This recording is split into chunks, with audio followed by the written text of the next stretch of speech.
আজকের ইউকের হেডলাইন নিউজে আপনাদেরকে স্বাগত জানাচ্ছি। বেলফাস্টে ভয়াবহ সহিংসতা। যুক্তরাজ্যের বেলফাস্টে এক ব্যক্তির উপর ছুরিকাঘাতের ঘটনাকে কেন্দ্র করে ভয়াবহ সহিংসতা ছড়িয়ে পড়েছে।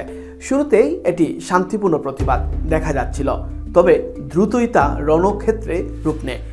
মুখোশধারী বিক্ষোভকারীরা রাস্তা অবরোধ করে পুলিশের উপর পর্যন্ত হামলা চালাতে দেখা যায়। বেশ কিছু গাড়ি ও দোকানে আগুন দেওয়া হয়, এমনকি লুটপাটের ঘটনাও ঘটেছে। বিশেষ করে সংখ্যালঘু অভিবাসীদের বাড়িঘর ও ব্যবসা প্রতিষ্ঠানকে লক্ষ্যবস্তু করা হচ্ছে। এই ঘটনার প্রতিবাদে সেন্ট্রাল লন্ডনেও কট্টর ডানপন্থীরা জড়ো হয়ে অভিবাসন বিরোধী স্লোগান দিয়েছেন।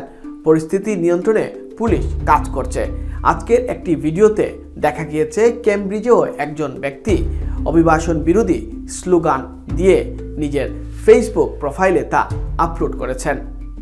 অপরাধীদের দোকান বন্ধে কড়া আইন করল বর্তমান সরকার। যুক্তরাজ্যের হাই স্ট্রিটগুলোতে অপরাধ ঠেকাতে এবার বড় ঘোষণা আসলো ব্রিটিশ সরকারের কাছ থেকে।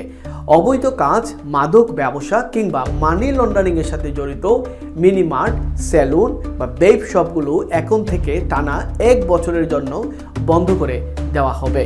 বিবিসি নিউজের দীর্ঘ 14 মাসের এক অনুসন্ধানের পর স্বরাষ্ট্রমন্ত্রী শাবানা মাহমুদ এই তথ্য নিশ্চিত করেছেন।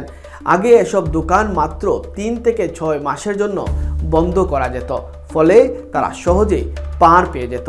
নতুন এই কড়া আইনটি 2027 সালের শুরু থেকে পুরো ইংল্যান্ড ও ওয়েলসে কার্যকর হবে। মোবাইল ফোনের চুরি ঠেকাতে কাজ করছে ম্যাট পুলিশ ও অ্যাপল কোম্পানি। লন্ডনের রাস্তায় ফোন চুরি ঠেকাতে এবার প্রযুক্তি জায়ান্ট অ্যাপেলের সাথে হাত মিলিয়েছে ম্যাট পুলিশ। লক্ষ্য একটাই, চুরি হওয়া ফোন যেন চোরেরা আর ব্যবহার বা বিক্রি করতে না পারে। পুলিশ কমিশনার স্যার মার্ক রাউলি জানিয়েছেন, চোরেরা বিশেষ সফটওয়্যার দিয়ে ফোন রিসেট করে চীন বা দুবাইয়ের বাজারে নতুনের মতো বিক্রি করে দেয়। এই চক্র ভাঙতে অ্যাপল এমন সিকিউরিটি আপডেট এনেছে যা কোনো রিসেট করা অসম্ভব করে তুলবে। ফোন রিসেট করা যাবেই না। শুধু অ্যাপল নয়, স্যামসাং এবং গুগলও তাদের ফোনে এই প্রযুক্তি নিয়ে এসেছে।